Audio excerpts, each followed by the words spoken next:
لتے آؤ عمل کریں، یہ ہے قرآن کی نصیحتیں۔ الحمد للہ رب العالمین والصلاة والسلام على سید الانبیاء والمرسلین، اما بعد فاعوذ باللہ من الشیطان الرجیم، بسم اللہ الرحمن الرحیم۔ الصلاة والسلام علیک یا رسول اللہ وعلی آلک واصحابک یا حبیب اللہ۔ الصلاة والسلام علیک یا نبی اللہ وعلی آلک واصحابک یا نور اللہ۔ حضرت سیدنا ابی بن کعب رضی اللہ تعالی عنہ نے حضور نبی رحمت صلی اللہ تعالی علیہ وآلہ وسلم کی خدمت مبارک میں عرض کی کہ میں اپنے سارے ورد وظیفے چھوڑ کر اپنا سارا وقت حضور نبی پاک صلی اللہ تعالی علیہ وآلہ وسلم پر درود پاک پڑھنے میں صرف کیا کروں گا۔ جب حضور نبی رحمت صلی اللہ تعالی علیہ وآلہ وسلم نے یہ بات سنی تو آپ نے کیا ارشاد فرمایا؟ آپ فرمانے لگے کہ اگر تم ایسا کرو تو یہ تمہاری فکریں دور کرنے کے لیے کافی ہوگا۔ آج کل فکروں سے آزاد کون ہے؟ ہر شخص ہی کسی نہ کسی فکر میں مبتلا ہے۔ پریشانیوں نے ڈیرے جمائے ہوئے ہیں، کوئی تنگ دستی کی وجہ سے پریشان، تو کوئی اولاد کی وجہ سے پریشان، کوئی ملازمت کے لیے پریشان، تو کوئی اپنے کاروبار کے لیے پریشان، بیماری کی وجہ سے پریشان، کوئی نہ کوئی پریشانی، کوئی نہ کوئی فکر بندے کو دامن گیر ہے۔ آقا دو عالم صلی اللہ تعالی علیہ وآلہ وسلم نے ارشاد فرمایا، اگر تم ایسا کرو تو یہ تمہاری فکریں دور کرنے کے لیے کافی ہے اور تمہارے گناہ معاف کر دیے جائیں گے۔ صلو علی الحبیب صلی اللہ تعالی علی محمد صلی اللہ تعالی علیہ وسلم۔ پیارے پیارے اسلامی بھائیوں اور مدنی چینل کے ناظرین، یہ ہے بزرگوں کا مدنی چینل اور اس کے پروگرام قرآن کی نصیحتیں۔ ہم آپ کو اس میں خوش آمدید کہتے ہیں۔ ہمارے آج کے اس پروگرام کا جو عنوان ہے، پہلے وہ سماعت فرمائیے، آخرت کی فکر کریں۔ حصول ثواب کی خاطر بیان سننے سے پہلے اچھی اچھی نیتیں بھی فرما لیجیے کہ فرمان مصطفیٰ صلی اللہ تعالی علیہ وآلہ وسلم ہے، نیت المؤمن خیر من عملہ، مومن کی نیت اس کے عمل سے بہتر ہے۔ ناظرین، آئیے سماعت فرمائیے کہ قرآن پاک سے آج کون سی نصیحت لے کر آئے ہیں۔ پارہ ہے 20، سورہ القصص، آیت نمبر 77۔ اللہ کریم ارشاد فرماتا ہے، وَابْتَغِ فِيمَا آتَاكَ اللَّهُ الدَّارَ الْآخِرَةَ، اور جو مال تجھے اللہ نے دیا ہے اس کے ذریعے آخرت کا گھر طلب کرو، یعنی آخرت کی فکر کرو۔ مفسرین نے اس آیہ مبارکہ کے تحت بہت پیارا کلام فرمایا ہے، آئیے آپ بھی سماعت فرمائیے۔ فرمایا کہ اس آیہ مبارکہ کے جز سے یہ بات معلوم ہوئی کہ انسان کو اپنی صحت، قوت، جوانی اور دولت اللہ پاک کی نافرمانی میں استعمال کر کے ضائع نہیں کرنی چاہیے۔ صحت اللہ نے عطا فرمائی، جوانی اللہ کی طرف سے نصیب ہو۔ کتنے لوگ ہیں پیدا ہوئے فوت ہو گئے، کئی انسان ایسے ہیں پیدا بھی نہیں ہوتے، ماں کے شکم میں ہی انتقال ہو جاتا ہے. ان کی ولادت میت ہونے کی حالت میں، مردہ ہونے کی حالت میں ہوتی ہے. دنیا میں کوئی سانس ہی نہیں لیا اور پہلے ہی اس دنیا سے چلے گئے. بعد پیدا تو ہوئے، پیدا ہوتے ہی انتقال کر گئے. نہ بچپن ملا، نہ جوانی تک پہنچے. کہاں بڑھاپا، جوانی بھی میسر نہ آ سکی. پھر کئی ایسے ہیں پیدا ہوتے ہی بیمار ہیں. اللہ اکبر. کوئی نہ کوئی ایسی بیماری لگ جاتی ہے جس کی بنا پر وہ جوانی تک بیمار ہی رہتے ہیں. اور کئی ایسے ہیں کہ جو بڑھاپے میں پہنچ جاتے ہیں، بیماری وہی ہے جو ان کو بچپن میں لگی تھی، جس کے ساتھ پیدا ہوئے تھے، یا پیدا ہونے کے بعد وہ بیماری ان کو لگ گئی تھی. اور پھر دولت ضروری نہیں ہے کہ ہر ایک کے پاس ہو. دیتا اللہ ہے، جس کو چاہے بغیر حساب کے دیتا ہے.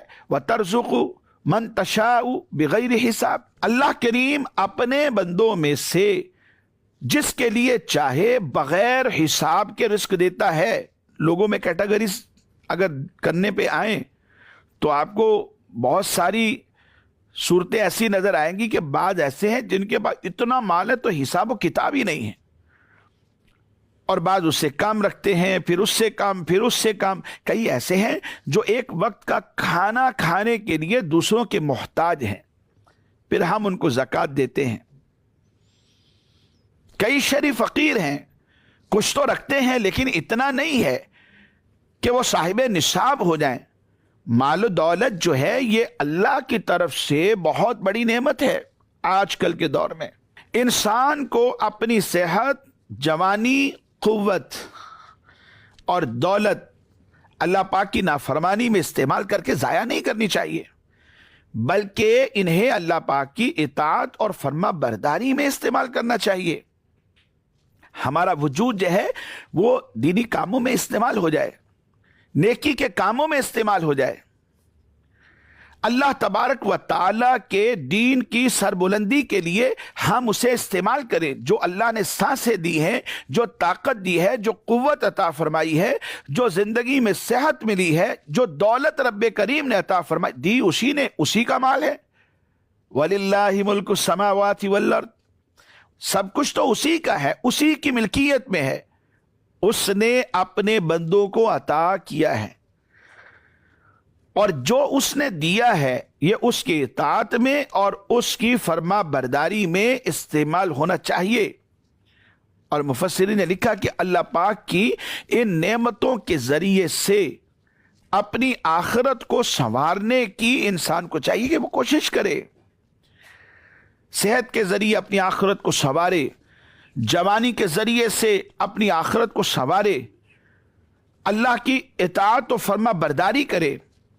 جو قوت اللہ کریم نے عطا کی، بات تو ایسے ہیں بستر مرگ پر رہتے ہیں، بیمار ہیں، 24 گھنٹے کے بیمار، اور بعد ایسے ہیں چارپائی پر بس پڑ گئے ہیں، اب وہ کمر چارپائی سے اٹھا ہی نہیں سکتے. وہ بھی تو ہیں.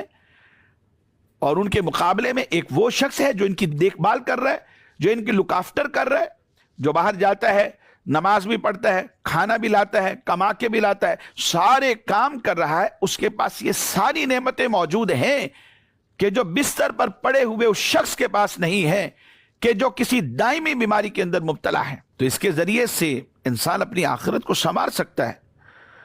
اللہ کی اطاعت اور فرما برداری کر کے ہمیں آخرت کی فکر کرنی.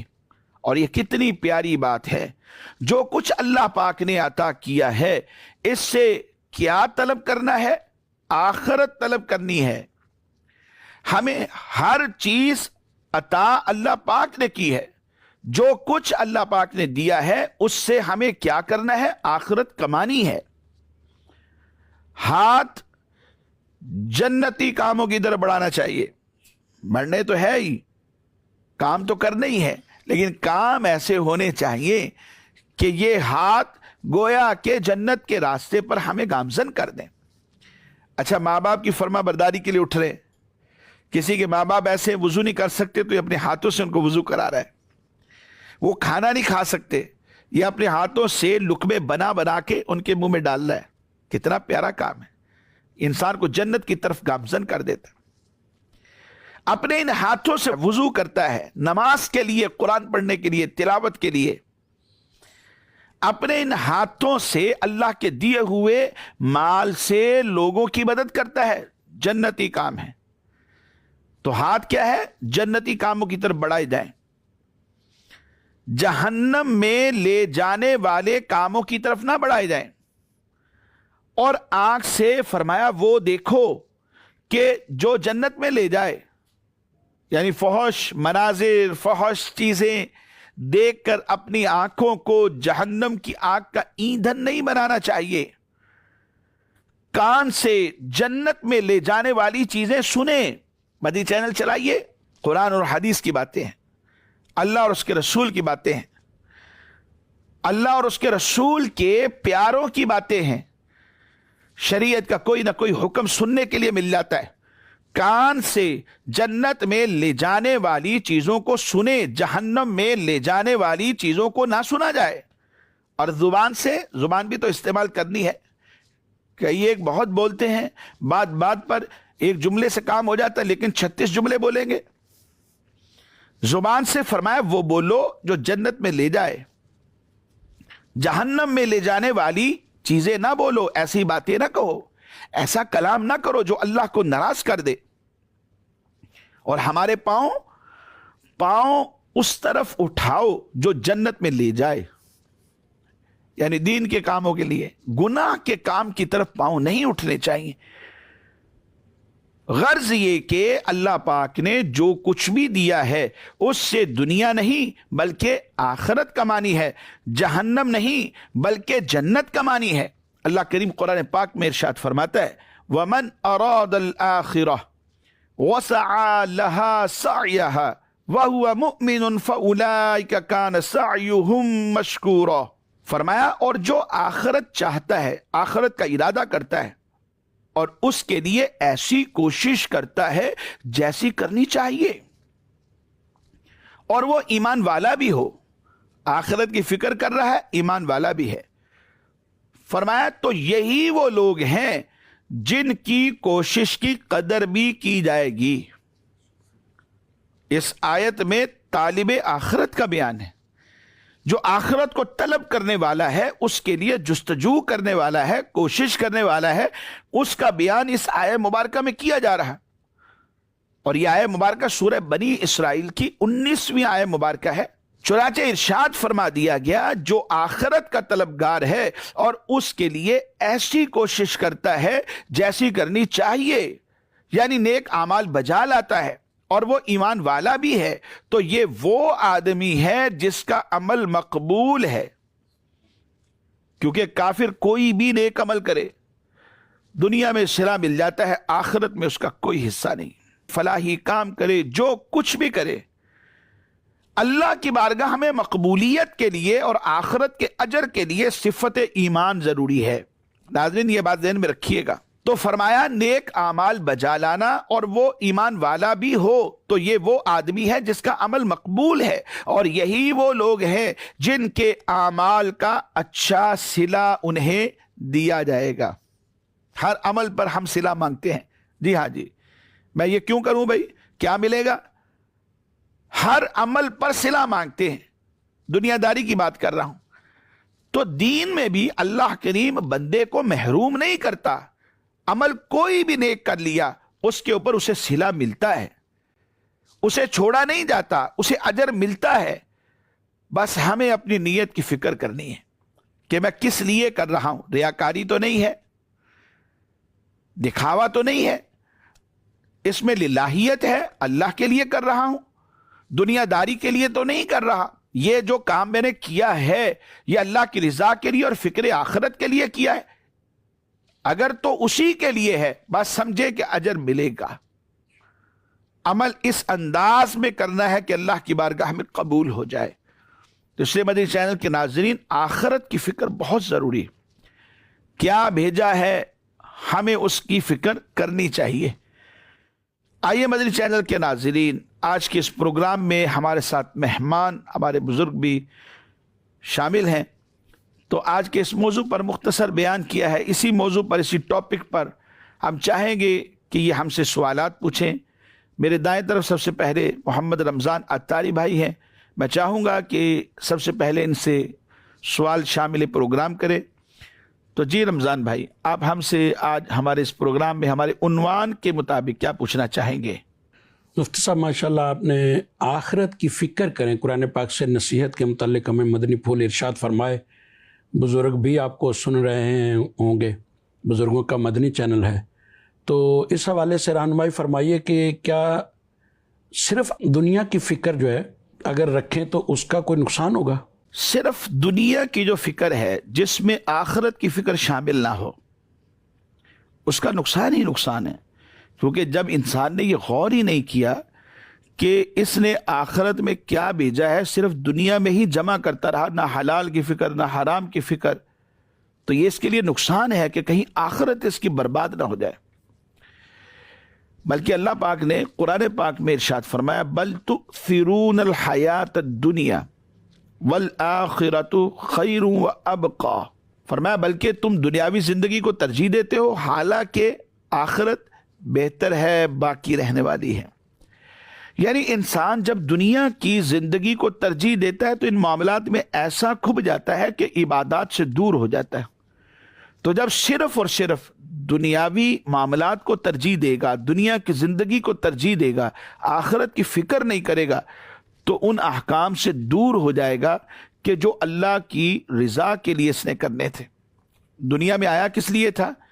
اللہ کی رضا کو حاصل کرے, اللہ کی معرفت کو حاصل کرے, اللہ کی پہچان کو حاصل کرے. وما خلقت الجن والانس الا لیعبدون. اللہ کی عبادت کرے. دنیا میں آنے کا مقصد یہ تھا, عبادت سے روگردانی کر لی, اس سے صرف نظر کیا, اس سے غفلت کا شکار ہو گیا اور ادھر دنیا کو اکٹھا کرتا رہا, اور اس بنا پر یہ اللہ کی رحمت سے دور ہو گیا. اللہ کی معرفت کو حاصل ہی نہیں کر پایا, اللہ کی پہچان کے جس مقصد کے لیے اس دنیا میں آیا تھا اسے پورا ہی نہیں کیا. پھر اس کی تخلیق عبادت کے لیے اس نے عبادت بھی نہیں کی, اور دن رات 24 گھنٹے صرف اسی فکر میں لگا رہا کہ میں دنیا کو حاصل کروں. تو اس کا سب سے بڑا نقصان یہ ہوگا کہ اللہ کی رحمت سے دور ہو جائے گا. تو کیا یہ کوئی نقصان کم ہے؟ اور جو اللہ کی رحمت سے دور ہو گیا اس کے تو قدم قدم پر نقصانات ہیں. تو اس لیے یہ بہت بڑا نقصان ہے کہ انسان صرف دنیا کی فکر تو کر رہا ہے لیکن اسے آخرت کی فکر بھول گئی ہے. تو آخرت کی فکر ناظرین بھولنی نہیں چاہیے. ہر وقت ہمارے ذہن میں آخرت کی فکر ہونی چاہیے. کوئی بھی عمل کریں اس میں للہیت ضرور ہونی چاہیے. کیوں؟ جب تک انسان کے دل میں آخرت کی فکر نہیں ہے تو کوشش نہیں کرے گا, اور یہ جو فکر ہوتی ہے جستجو کی طرف لے جاتی ہے, اور پھر اس جستجو سے جو اس نے ٹارگٹ کیا ہے وہ پا لیتا ہے. اور وہ کیا ہے؟ اللہ کی رضا. اللہ کرے کہ ہمیں دنیا میں اللہ کی رضا مل جائے, اور یہ آخرت کی فکر کرنے سے انشاءاللہ اللہ کی رحمت سے ہمیں میسر آئے گی. میرے ساتھ ہیں میرے بائیں طرف محمد مقصود عطاری بھائی, ہمارے پرانے اسلامی بھائی ہیں. تو میں چاہوں گا کہ یہ آج ہمارے ساتھ پروگرام میں شامل ہیں, تو ہمارے ٹاپک پر یہ ہم سے بات کریں, کوئی سوال پوچھیں, تو ہم ان کا سوال بھی آج شامل پروگرام کرتے ہیں. جی مقصود بھائی, آپ کیا پوچھنا چاہیں گے؟ جو لوگ دنیا کی مشکلوں میں پریشانیوں میں آج کل زیادہ گھرے ہوئے ہیں حالات کے حساب سے, ان کو کیا کرنا چاہیے؟ مشکلات کو آسان کرنے کے لیے ایک بات ذہن میں رکھنی چاہیے, مشکل کا حل کہاں سے ملے گا؟ دیکھ, گھر میں موٹر خراب ہو جائے تو پھر اس کا حل کیا ہے؟ مکینک. گھر میں مریض ہے, بیمار ہو گیا, خود بیمار ہو گئے یا بچوں میں سے کوئی بیمار ہو گیا, اہلیہ بیمار ہو گئی, ماں باپ میں سے کوئی بیمار ہو گیا, بھائی بہنوں میں سے کوئی بیمار, اس کا حل کیا ہے؟ کیا اسے بستر پہ پڑا رہنے دیں یا اسے ٹریٹمنٹ دیں؟ تو ہمارے ذہن میں فوراً یہ بات آئے گی, اسے ہسپتال لے جائیں, کلینک لے جائیں, کسی ڈسپینسری میں لے جائیں, ڈاکٹر صاحب چیک کریں گے, چیک کرنے کے بعد دعا دیں گے, وہ دوا جو ہے یہ کھائے گا, پھر اس کے بعد ٹھیک ہو جائے گا. حل ہمارے ذہن میں ہوتا ہے. اچانک کوئی گھر کی دیوار گر پڑی تو اب اس کا حل کیا ہے؟